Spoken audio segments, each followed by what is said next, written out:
Hey everybody, this is Rybo at the Workbench, and today I am reviewing the Seiko SKX007. Let's get into it. Alright, so this is the 007, which is why I've got it in the James Bond NATO Strap. This is a classic, very iconic dive watch, probably the most famous budget dive watch out there, and for good reason. I absolutely love this watch. This is my daily wearer. I think it's super versatile. I'll get into all that. But this is a very well-known and well-loved watch. The Seiko it comes in a 007, which is this, or it comes in the 009, which is basically the same thing but with the Pepsi bezel here. To add some color. And then there are a bunch of others in the line, like the 013, which is just a smaller version of this. There's the turtle. And so there's a lot of different variations on this, but this is kind of the most classic, just most basic version in the SKX line. This is an automatic watch. It's a dive watch with a unidirectional bezel that we can look at in a few minutes. So price-wise, you're looking at about $200. Obviously, that fluctuates. I would say between $150 and $225. I paid $150 for this, but I did buy it used from a collector. And the watch comes in two variations. You can either get the rubber bracelet or rubber strap, or you can get the metal bracelet. I did get the metal bracelet on mine just because that was the first deal that came up, and I planned to remove it anyway, so it didn't really matter. Although I do really like this bracelet. A lot of people, don't like the SKX bracelet because it is kind of it's not very stiff, and oddly, that's kind of the thing that I really like about it. It's very different from what I have on other Seiko metal watches, and I just think it looks, decent. It's nothing special, but yeah, I would definitely wear this. However, I love this watch on a NATO strap. I think it is the way to wear it, and it just adds to its versatility. But we'll get into that in a few minutes. Alright, so size comparison. So let me bring in a couple, one much smaller. This is the Casio F91W. Let's bring in a much bigger Casio G-Shock GD350. This is a 53 millimeter. This is, I believe, a 38. And I think this is a 42. Although I think this wears a lot smaller, and in this case, that's a big benefit. So you can obviously see it's kind of right in between these. And then bring in something that's kind of on par. This is the Wenger Swiss Military kind of field style watch. I really love this watch, but it's much thinner. Obviously, this Wenger is a quartz. This is an automatic. Doesn't have a bezel here, but the case is roughly on par. I mean, this is yeah. I mean, that's pretty close. The SKX is a little bit bigger, and obviously is going to feel and look a little bit bigger as well, just because of how big the case is. Okay, so we talked price, size, weight. Let's see. I've got my scale here. Let me bring this in. I thought that weight would be more of an issue on this watch. I'm seeing right at 3.2. Not sure if the camera can get that or not, but yeah, 3.2-ish, given the fact that I'm kind of picking this up and down, which is not terrible. It's a little bit heavier, but for an automatic watch, I'm not too upset about that. All right, so that's kind of our specs. Now let's get into the actual review, and I'll give you my thoughts. All right, so first of all, the purpose of this watch. So we've talked purpose before with something like the F91W. This is a grass cutting watch to me, just kind of a beater. Don't care if it gets messed up, but I just need something I can sweat in, and something that keeps good time.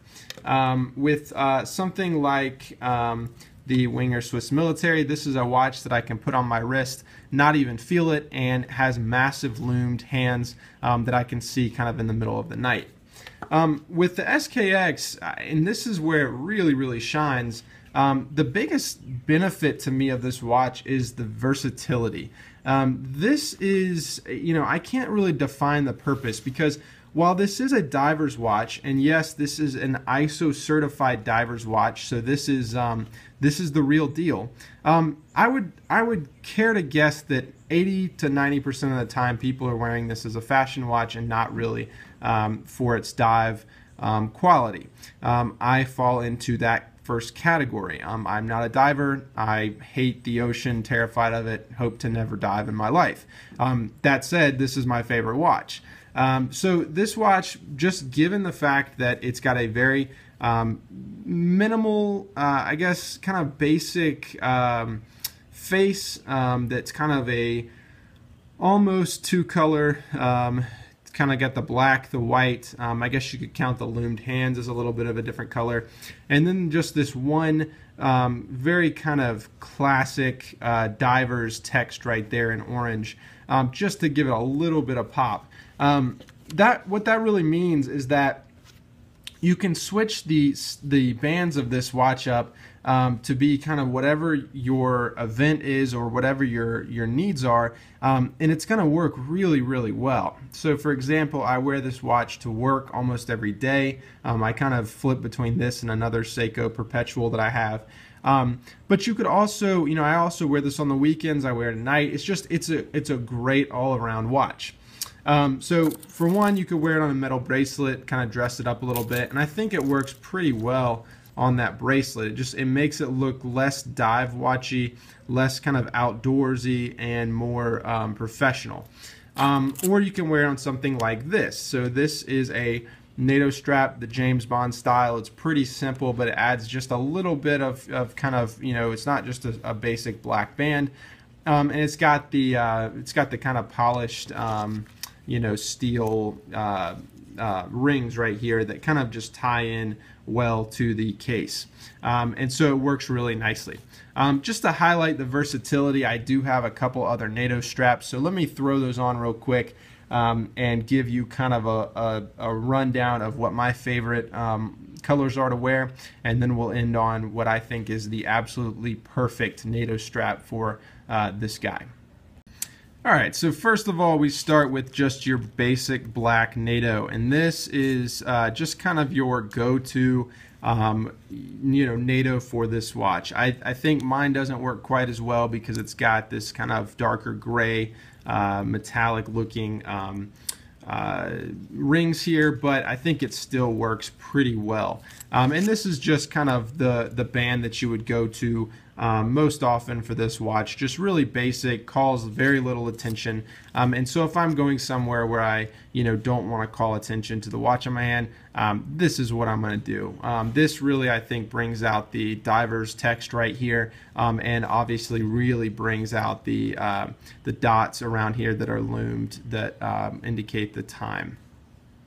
Alright, next up you've got some patriotism. So you've got the red, white, and blue America band.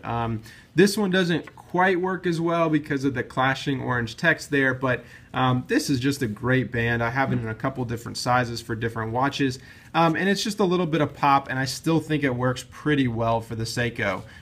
It's not perfect. You've got black, orange, and kind of I don't know, some competing stuff here, but this is really flashy. Sometimes I'll wear this just when I'm feeling kind of in that mood, but I think it still does kind of work. Next up is kind of one of my underrated favorites. This is just a brown and khaki striped band, and I really love the way this looks. This kind of makes this look a little bit more field watch style, a little bit more kind of military style. But it does tie in well with the orange text here. Brown and orange tend to look pretty good, and it just makes this look like more of a I don't know, more of like a camping military style watch. And I think it works really well. I mean, the black and the khaki and tan and the brown, I think, all work really nicely together. And I do often wear this band. Another one that falls into that kind of military field watch style is this kind of green, army green style. This is the wrong size. This is for a different watch, but I did want to highlight that it works really well with that as well. I think that looks pretty slick and makes it look a little bit more military and less dressy. So that's definitely another option. And last but not least, my absolute favorite, ready for it? Bam! This is, I think, the absolute perfect NATO strap for this. Got this on Amazon for, I think, $8, and it's absolutely perfect. It has the black to tie in with the bezel and the face, and it has the little orange strip that kind of just highlights the orange text, and the gray that just, I think, works flawlessly. Now, the kind of pop of orange, obviously, you can't wear this with anything, but man, does that look good, in my opinion. I think that's just the absolute perfect band for this watch. So I'm just going to leave this band on it for the rest of the review, because I absolutely love the way that looks. So yeah, so this is a daily wear for me. I just absolutely love this guy ever since I got it, and I've been wearing it for about a month or two now, just because I wanted to make sure that I actually really loved it as much as I thought I did before I did a review on it. Alright, so I've showed the stock band, some NATOs, just other functions of this watch. It has a screw down crown, obviously, that it has to have, being a dive watch. It's water resistant to 200 meters, so no issues there. And it has a unidirectional rotating bezel, so you can move this. I think it's 120 click, but you cannot turn it back. And the bezel is pretty tight, and I think that works really well. So you're not going to bump this guy and kind of bump it out of order. You do have to really turn that, and I think that's actually a really good thing for this watch.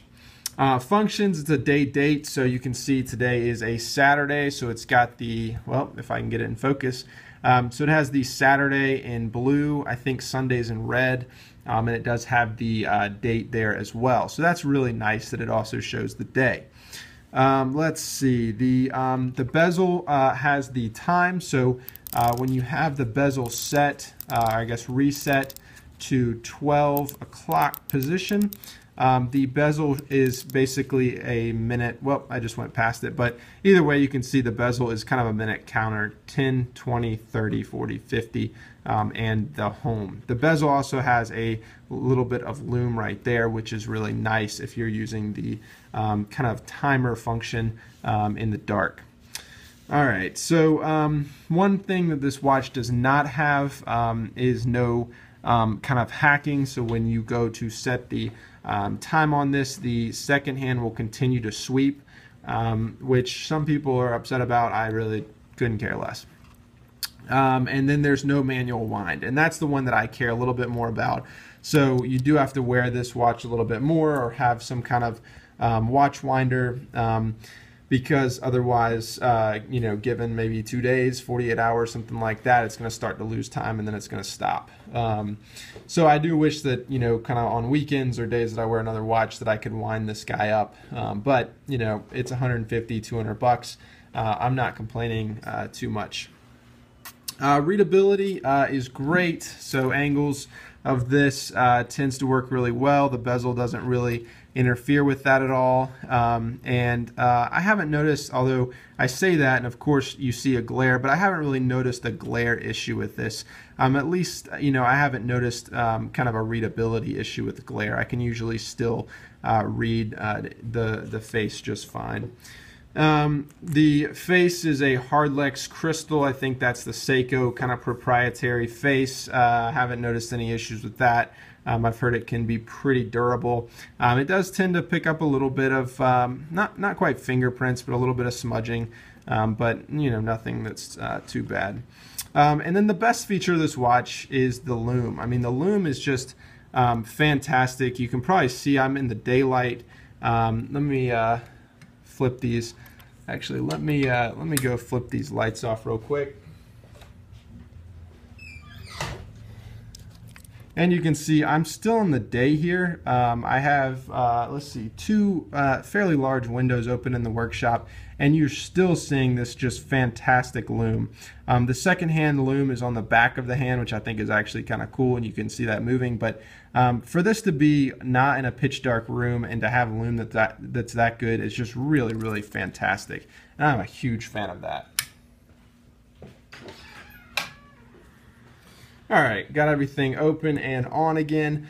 So yeah, so lume is definitely a major benefit for this, as it should be with a dive watch, but Seiko does just a really fantastic job oftentimes I'll wear this watch outside and walk in, and it looks like my wrist is just glowing. I mean, when you get the charge from the sun, it just really brightens up the watch. Timekeeping, it's an automatic, so it's not going to keep perfect time. However, you know, I had heard some things about the timekeeping, some concerns, and so I ran my own tests, and I checked it this morning, and it looks like I set the watch about 2 weeks ago, and since then it's lost maybe 2.5 minutes, which is not bad for me, at least, at all. For an automatic watch that I don't wear every single day, I will take that all day. So how would I improve this? So one thing would be a stamped crown. I think that's a common thought on this, but the Seiko, the SKX does a great job with little details. When you look at something like the back, which has this beautiful wave image, and just kind of an unnecessary detail that just adds a lot to it. However, you don't often see the back, and you do see the crown a lot, so a stamped Seiko, you know, crown or wave or something would be really nice there. I would also, you know, I'd pay another $50 if it had manual wind. It's just such a big deal to me. I would really love to pay for that option, but unfortunately it doesn't have it. The last thing is just the Divers 200 color. Orange isn't my favorite color, but it would be nice to have that in a different color, something that I guess went with a little bit more. But those three things are really nitpicky, and I'm not upset about any of those too much. Bottom line, cutter carry, absolute carry. This is my favorite watch, probably my favorite watch I've ever owned. I hope to own it for many years. I've gotten all kinds of compliments. I think it's super versatile. I feel fine wearing it at work or wearing it, you know, just out or on the weekends, and I just absolutely love this. So if you can get a good deal on this and get it for under $200, this is an absolute steal, and you will not be disappointed in the slightest. All right, thanks for watching, and we will see you next time.